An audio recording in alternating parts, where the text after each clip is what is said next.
Moi, c'est Ellie de Ilo Ellie Studio. Je suis une illustratrice et cette année, j'ai un objectif particulier, c'est d'illustrer et d'écrire mon premier album jeunesse. Je t'emmène avec moi pour suivre mes aventures. Allez, c'est parti!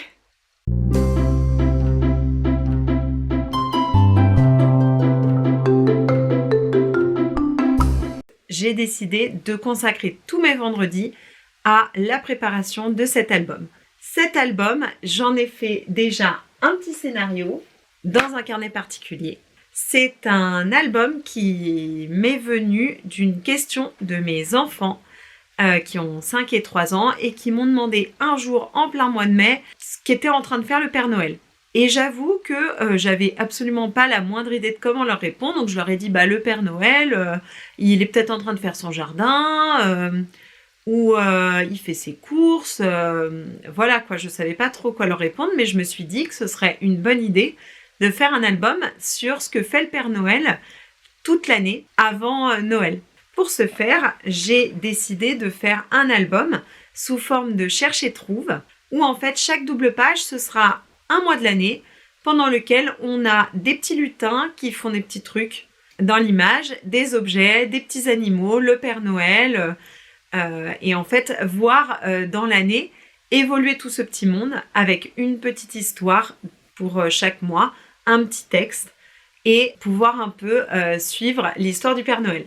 Ma cible, ce sont les enfants entre 3 et 6 ans. Ce qui compte pour moi, c'est de faire quelque chose qui soit esthétiquement très joli, très coloré, avec en fait une image sur laquelle on peut lire tout ce qui se passe, que ce soit des images très vivantes et que ça puisse être utilisé de 2 manières différentes. Pour moi, je vois l'utilisation de cet album jeunesse de 2 manières, soit en cherche et trouve, c'est-à-dire avec pour le mois entre 5 et 10 objets à trouver, des personnages qui font des actions particulières à retrouver dans l'image, et de l'autre côté, une utilisation plus sous forme d'histoire, où on raconte en fait ce que fait le Père Noël et sa famille dans ce mois-ci.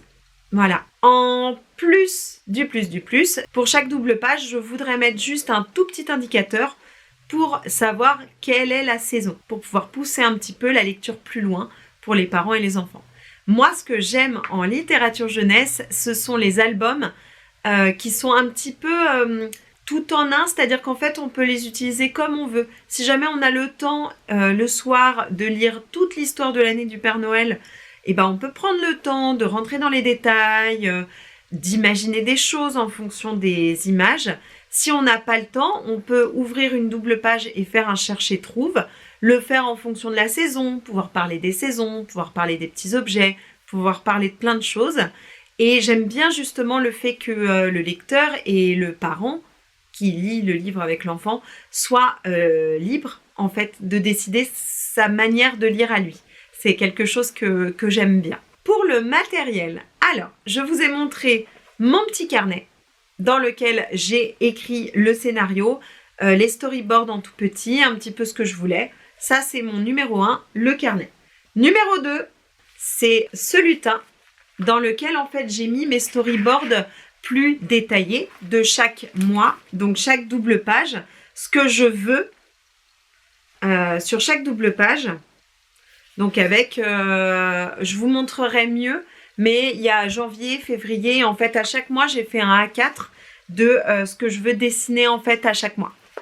Ça me permettra de m'y retrouver, de ne pas me perdre dans le livre, étant donné que c'est un projet qui va prendre un certain temps. Mon numéro 3, ce sont mes feuilles de canson. Alors, j'utilise pour ce projet un bloc canson, qui est celui-là. En fait, c'est du 300 grammes par mètre carré.